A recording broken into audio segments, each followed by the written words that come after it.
welcome. We're back here for some more Exodus Wrestling Redux action. If I sound a little different, that's because I finally got a microphone. It's just a little collar mic. It's nothing too fancy, but it's something to start with, something I can wear right on my shirt. Hopefully it sounds a little bit better than, say, my webcam mic, which is what you've been hearing me on this whole time, which maybe it might have been a waste of money for me to buy this if it's any worse, but oh well. You know, at the very least, I don't have to carry my webcam.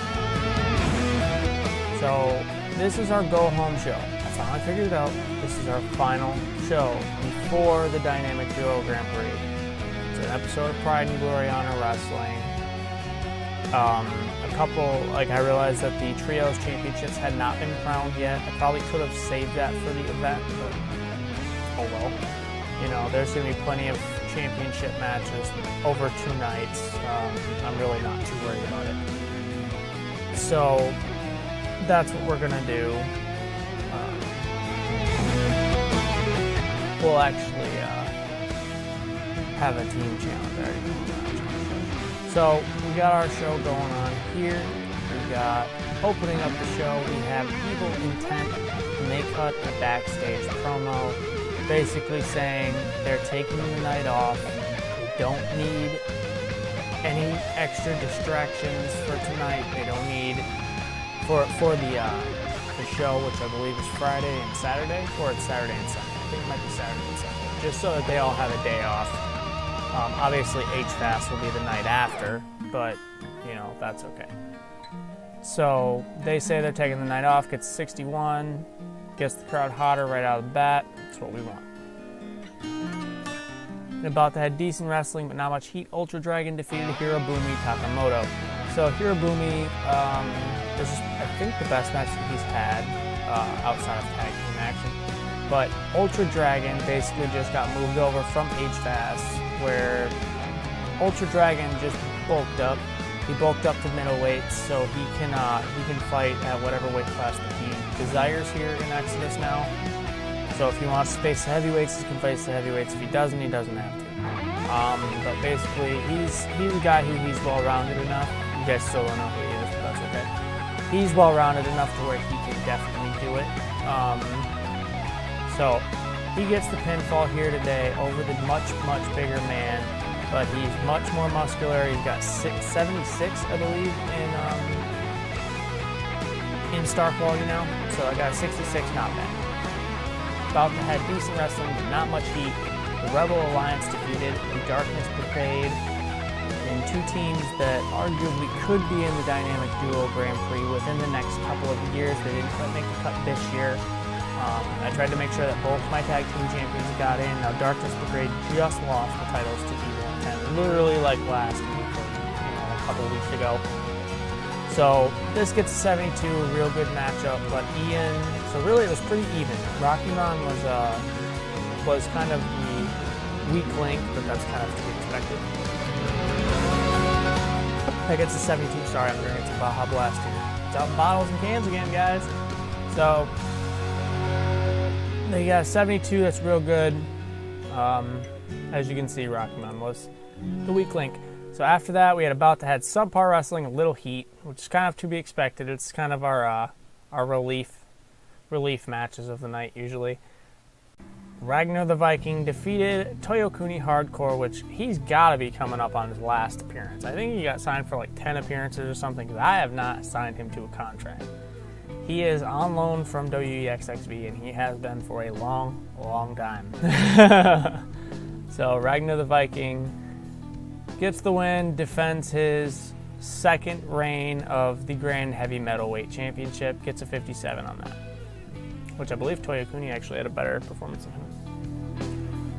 Alright, so we got a couple debuts in this matchup, but the Shameless Miscreants, Masao Shirai, and Pretty Akakura, aka Hustle X, and Masao Tsubachi, they defeat Senatomo, Shirashi, and Nagamori.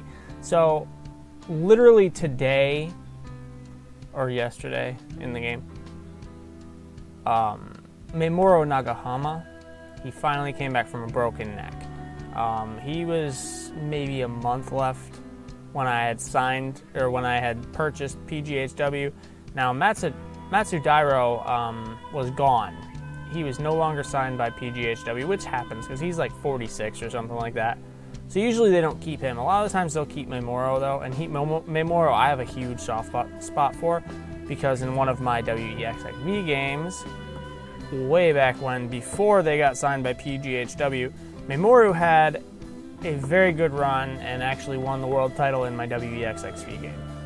It might have even been he came back. It might have been he came back, and it might be in this iteration of the game, but for some reason I'm thinking it's 13. But he had a very successful run as world champion. But he debuts tonight and gets an Acolyte gimmick, but he didn't really, he didn't perform out as well as I thought he would.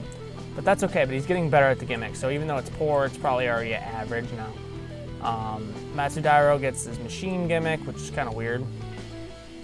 But Masao definitely gets the best performance of the night, and the veterans kind of all range around the same. Memoro's going to have to work off some ring rust. I didn't really check if any of them. I think Sanetomo is definitely in decline, and I'm sure that Matsudairo is, but I do not know about Memoro. And he's usually the one that interests me the most, as I said, because he can be formed into a single star, because he's very good, he's very technical, he's a little more well-rounded than the rest of them. So a 69 here, we have new trios champions. Now I could have done like a tournament, like I said. As you're going to see after this, I kind of second-guessed it and thought about just turning this video off and changing my booking decision. But I don't like to do that. I'll go with my gut. Shameless Miscreants would likely end up winning the titles anyways. So, I mean, because I basically made the titles for them, and then half of them got sent into developmental, which they also have another member coming.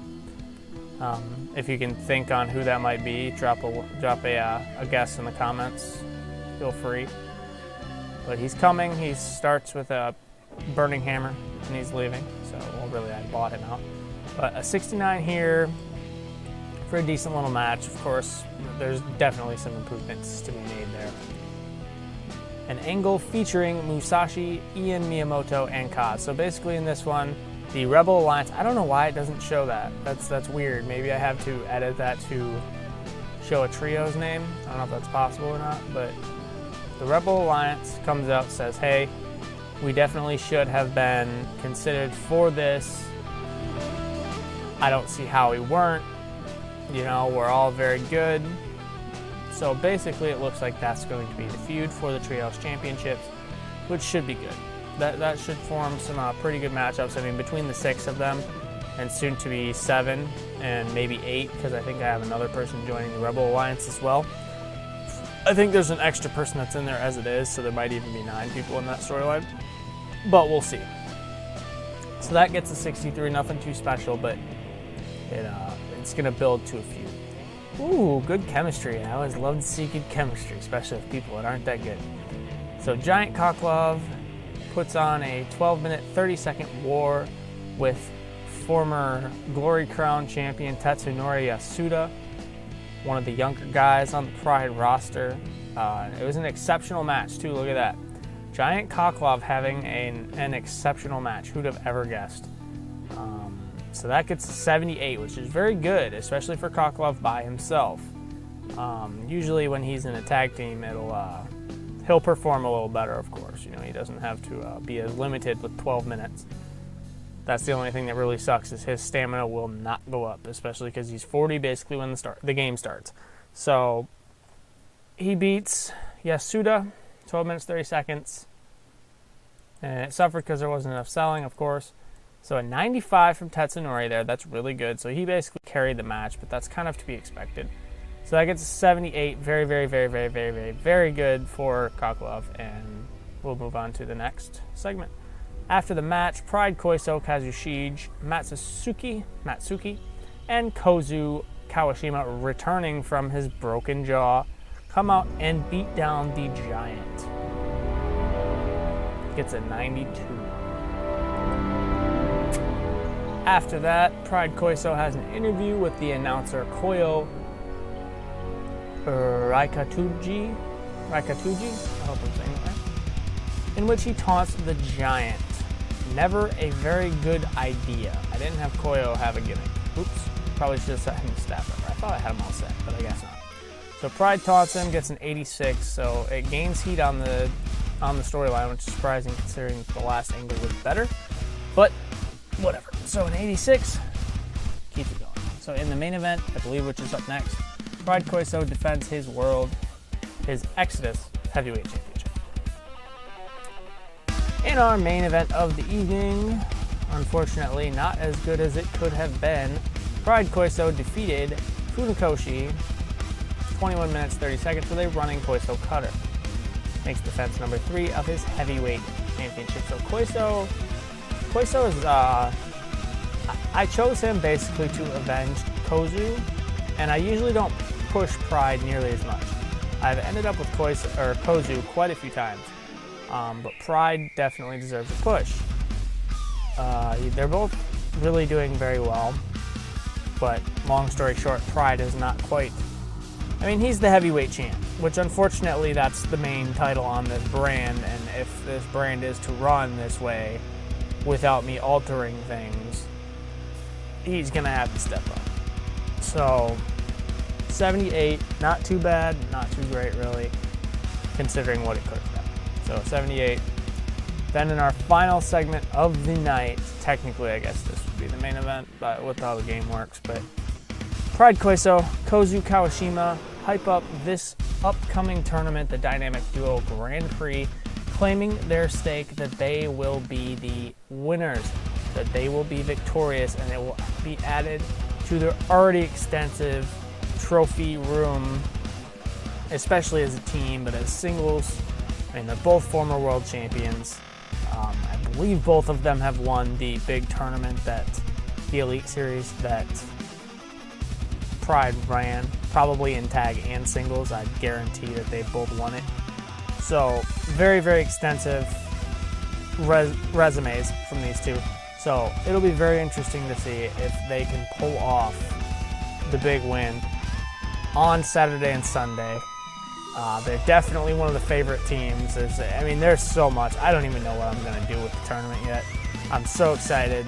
You know, I might just leave a couple of them open on night one just to see who deserves to advance, you know. So an 87, that ends our show. Got an 80, increases our popularity in 11 regions, so that's not bad. I'll take it. It's nothing too great. Pride's definitely got some work to do on our TV aspect, but it's all to grow. So I hope you guys like this video, and I hope that I sound good, because as I said, I updated. So I hope that this sounds good, and I'll definitely have the tournament up for you by the end of the night.